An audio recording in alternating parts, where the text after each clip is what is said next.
So, good evening, good day, good morning from everywhere you have joined me this afternoon once again. It's your dear friend, Legacy Hot with Akinroko Akinola. So, today I have another interesting topic. So, it's a follow-up to the first episode I did some time ago. It has to do, especially when our children just resume back to school, from the long holiday. And I did a memo to the teachers. So I haven't gone through, the content of the memo and, the subsequent responses I got from parents and teachers, especially where some teachers made known to me, some of their challenges, in handling these guys. So I really want to, today, that's what I have, the second memo to the teachers, part 2. I actually simulated it, I took it as if I am the one writing that memo to my children's, class teacher. So that's exactly what I am doing today. So today, it's going to be very, very brief. So if you're a school owner out there, you're a teacher, you're a parent, so please let's pay attention to this.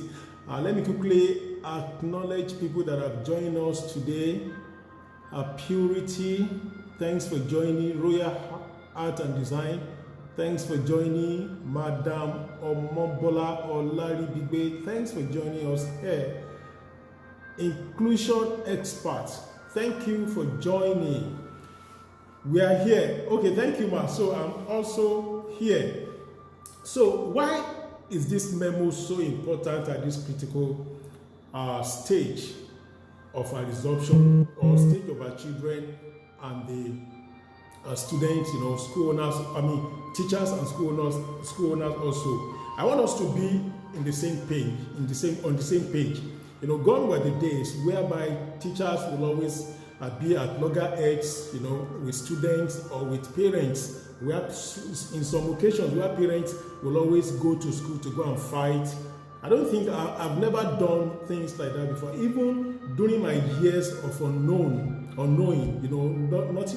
knowing what I was supposed to do as a parent, I would never in any way, go to the school to go and fight any teacher, regardless of how hot the behavior of the teacher was, back in those days.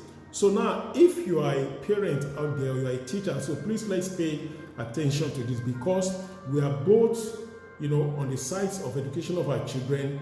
We really want to reinforce positive values in them. Teachers, the schools have their own, while the parents too also have their own. So I want to imagine that, what will I say if my children come out of a school, right, or two schools differently, and few years later they don't want to hear about the name of that school, or they don't want to hear the name of any teacher? How will I feel? So my two children, they are teenagers. One is leaving or has already left, remaining one now. Each time they mention their secondary school their primary school around there, at times they may not be happy for some reasons which I know, but immediately they will always think, of the positives they've taken out of that school. And that is the training I've given unto them, that you may not have everything that you want in a particular school. But what the most important thing is, just look for great things, positive things that you think you can take out of that school. And that is what my children, those are the positive things they can still remember about their primary school now. Now that one is already leaving secondary school, the same thing is in her head, that, wow, I've left this school. I remember these teachers. I remember this. Yesterday I told her to write names of all the teachers. And guess what I did again? I said, all these teachers that you've written their names, so please write great and mighty things they've done for you. I said, Daddy, I'm going to write. No, don't remember all those things. Remember great and mighty things that these guys have done to you, right? They've impacted your life. A lot of things you are taking out of those schools. So write the name of the teachers and write great things that you know they've impacted in your life. And she did. We're all happy. And she now asked me that, what about all those bad sides? I said, well, you can write those ones as well. You know, this is what she was really screaming about before that. No. As if there are tons, you know, of bad things these teachers did. I can assure you, she couldn't even remember more than like 5 or 6 out of about, as against about 15 or 20 great things that she's taken out of that school. So that is the position I'm here for. So let's go to the memo now. It's something I've written down. The last one I didn't write anything down, but this one I purposely, you know, penned everything down because I thought of many things that will always affect children in the hands of teacher.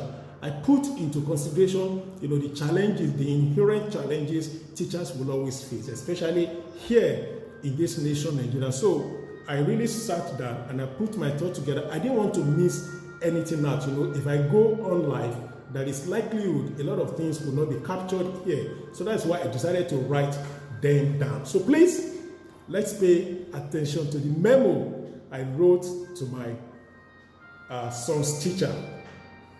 Dear teacher, I want to express 2 thoughts to you in this short letter. I am doing this in 2 places, as an educator myself, but also as a father to my son in your class.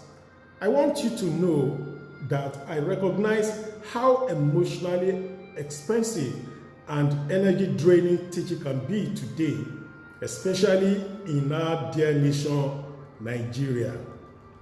You have to be on top of your game within 8+ hours a day in front of an audience who may not want to be in your classroom at all, including my son. Let me say that I empathize with you as you're asked to do a lot with a little and rarely get thanked by some of us parents and some of the students who you teach. I just want to say thank you on behalf of my child in your class. I know he benefits from your immeasurable influence. My second thought is, I would like you to know that I plan to collaborate with you as you teach my child. I have seen him in his best and worst moments during this long holiday, and I know it can be a handful on a bad day. Let me know how I can reinforce what you are trying to achieve with him, and how I can make your work more effective. But I only make one request in return, that you support me too. Let us collaborate. We can make our jobs easier for each other if we are on the same page. I will be your collaborator and you be mine. If my child gets in trouble in class, I will assume I should support your judgment and only call you in private should I don't see your rationale behind the punishment you meted or you met against my son.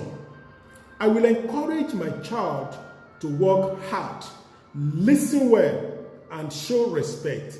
If he does something wrong, I will surely encourage him to follow the chain of command in the school, trusting you as his authority. Please permit me once again, Mr. Adaranijo, to suggest these 2 tools in backing me up in this job of collaboration. The first tool here, be fair. Don't let my son off the hook. He's smart, assertive, and has a tendency to want to negotiate his way out of any discipline, or to negotiate his way with others and find a way to take shortcuts. But you have my full permission to call him on that and keep the standard high, a standard you believe is capable of meeting. Talk straight and be clear so he cannot mistake your direction. Be firm and fair. Tool number 2, be kind.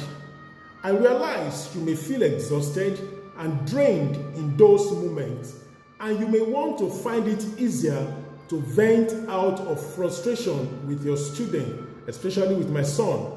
I want to remind you, Mr. Daranijo, how well my kid responds when adults lead him well, or lead him to speak from belief.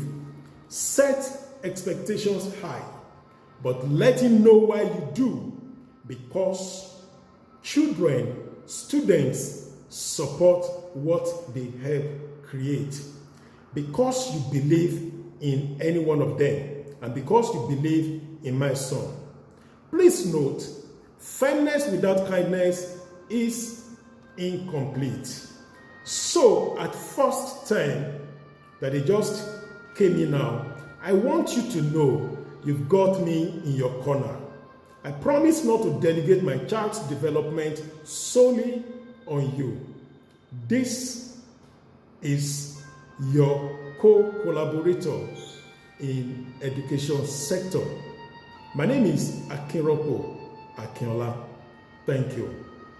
So the reason why I've written out this memo is for every one of us parents, that we are watching now. We can share this after now, or we can just give it, we can copy it to anyone that is not really on Facebook. They can watch it, I'm on Instagram also.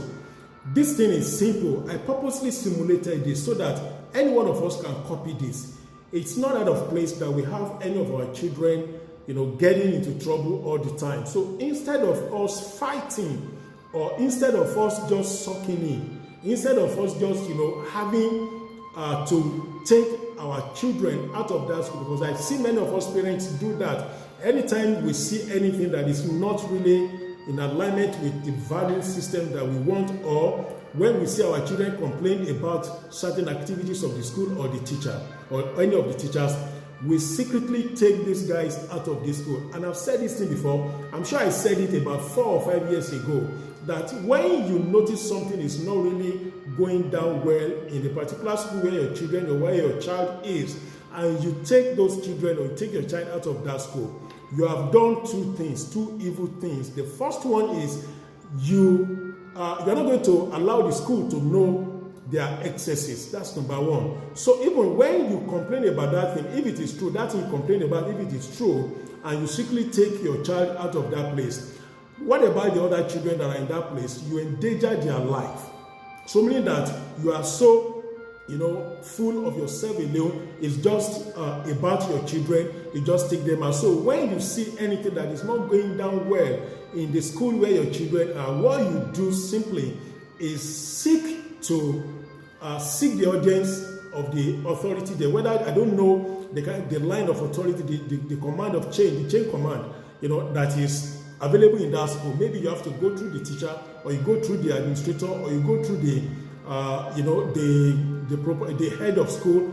I don't know, but just make sure that ask your child, is this thing you are saying, is it true? What if I go to ask the school, are you okay in asking them, the teacher? If your children say they are okay, your child says he is okay, that means you can go ahead. There is no doubt in the statement. But again, when at times the fear could be in them that, if they say it's okay that you go to school, the teacher may bounce back, all those attitude. They want to give them attitude, right? It's simple. You want to find out whether your child is lying or not. So if they say no, don't go back to the school. Don't go to school. Don't go and report, or don't go and confirm whether that thing is right or wrong. So what we need to do, just tell them, okay, you are okay, but you as a parent conduct your independent search about what your children have told you. Never shout them down. Believe everything they tell you, but find time to confirm whether they be true or not. And I've told you the reason why we are doing this. We are doing it to safeguard house parents, to safeguard the child, and to safeguard the school and other children that are in that school. Gone were the days where we'll be fighting the teachers, where we'll be fighting the schools, where we'll be fighting ourselves because of what? We are both, the two of us, both educators and parents, we are on the same page. We want to reinforce positive values in our children. And how do we do that? If we are fighting before the children, or we are even painting the school bad, painting the school black before our children, it's not going to go well for us. And this is what I always tell us, that everything we do, 80% of us is parenting, while 20% is for the children. The 20% for the children is because, they relate with other people around them. Out of the 4 critical agents of socialization around the children, the child themselves, the parent, the school, and the environment. So, but the parent takes the larger percentage of the aspect in parenting, which is why I say 80% of parenting is us parenting, while 20% is for children. So the way we behave before them is going to mirror the way they will behave to the teacher, the way they will behave to their friends, the way they will behave to the school. So I want us to take this memo quite all right. After now, if any of your children complains anything about any teacher, about the school, seek the audience of the teacher. You could write a memo. When you look at the content of this memo, there is something critical there. If I believe every one of us is following very well, I did say, because this is what I simulated, I know my son very well. It could be a handful of challenge, of issue, of problem, and I'm not really ignorant of those behaviors, because I know most of those behaviors, he took it from me.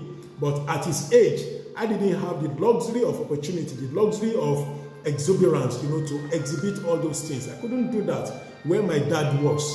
I was suppressed, bullied, and subdued, pressed down until I was after 18, and I began to exhibit what he is exhibiting now at age 13 or 14, right? So it's a thing of joy to me that he's exhibiting this. Let him just get away with all those exuberance, right? So by the time he gets like 17, 18, he will have known what to do around that particular time. So this is the time for them to express themselves. So I am not ignorant. I didn't feign ignorance, of my child's behavior.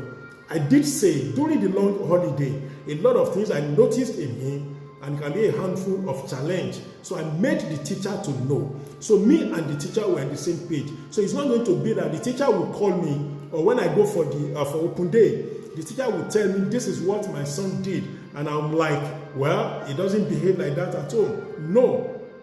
When parents feign ignorance, or when parents genuinely, are ignorant of their child's behavior in school, that is not so nice. Then I want every one of us parents to pay attention to this. If the school or the teacher can as well report our children, that they do certain things in school, they behave somehow, and we are ignorant of those behaviors, that they don't behave same in the home, there is something wrong. There is something wrong. There is something wrong. There is something wrong in that area. And that is why parents will always, have this parental alienation syndrome. That is what we call it. That syndrome will not be like, wow, when did this happen? Mbo, did you behave? Did you do this? I've never in any of my career that I've been parents to my children, I've never in any way be ignorant of their behavior. When they call me for anything, I will always know that of a truth, my children can do this. And it's because I give them the opportunity to express themselves, and I know where to discipline right. So this is my memo to the teacher part 2 today. By Friday, we are starting a series. It is called Family Focus Friday, where we're going to be talking about great topics that affect, parenting, affect family life, affect marriage, singles, relationship, everything we're going to be talking about. this moment is a new moment. I want to thank everybody who has come on board today on Facebook. I want to thank Chief Tunde Busari. Thank you, sir. Mr. Kehinde Akinlami, Daddy K, thank you. Mr. Adebola Shitu, thank you. Adeloye Elesomi Elioluwa, thank you, ma, for joining, and every other person that I won't be able to mention their names today. So, this memo to the teacher part 2 is still going to be here. We can transcribe everything. We can make use of them. You know, this is a way to monitor the progress of our children. To monitor the progress of our children, to monitor the progress of the teacher, to monitor the progress of the greatness that our children can record in that school. When we do a memo like this, you file the memo, you keep it. When these children grow up and they begin to see them later, they are happy that I remember what happened when my daddy wrote this letter. And what are we teaching them? We are teaching them error-free tool. So when they have all those things like that, they can track the processes, they can track their progress. Their error rate is so reduced. They will always know that anything they want to do, they must follow processes, and that is what we want to impute and infuse in their life, and that is part of a reinforcement of positive value. Every other thing that we do around our children tilts towards one area, and that is reinforcement of positive values. You want to give them quality education, you want to give them quality discipline, you want to give them quality values, relationship, love, integrity, dignity, everything that you want to give them, everything is surrounded, is weaved around reinforcement of positive value. Then how do you reinforce positive values in our children when you don't know how they behave? When you don't know their relationship with their teacher, relationship with their school, relationship with their friends, why you don't know, it's not going to be possible. So let's make this a point of duty in everything that you want to do. When they see that their parents don't just shout, when their parents see something that is not going well with them in school, what the parents do, the parents put it in writing. They seek the audience of the teacher, and that is what I've simulated here now, and it's something that we can hand over to our children when they begin to have their friends. They know how to relate with their friends. Everything is not about physical, everything is not about shouting, everything is not about bullying someone else down before your voice can be heard, but everything has to do with negotiation, everything has to do with high relationship skill, and that is part of those things that we want our children to go through. So once again, I thank everybody on board on Facebook and on Instagram. Let's meet again on Friday. It's going to be around 7 p.m. on Family Focus Friday. My name is Akinropo Akinola. I help parents, I help families to increase the knowledge of parenting and the methodology of nurturing African children as well as families into greatness. Here in Africa, we have a peculiar problem, and we must solve it with our homegrown solutions, and that is what we are here to do. Thank you once again.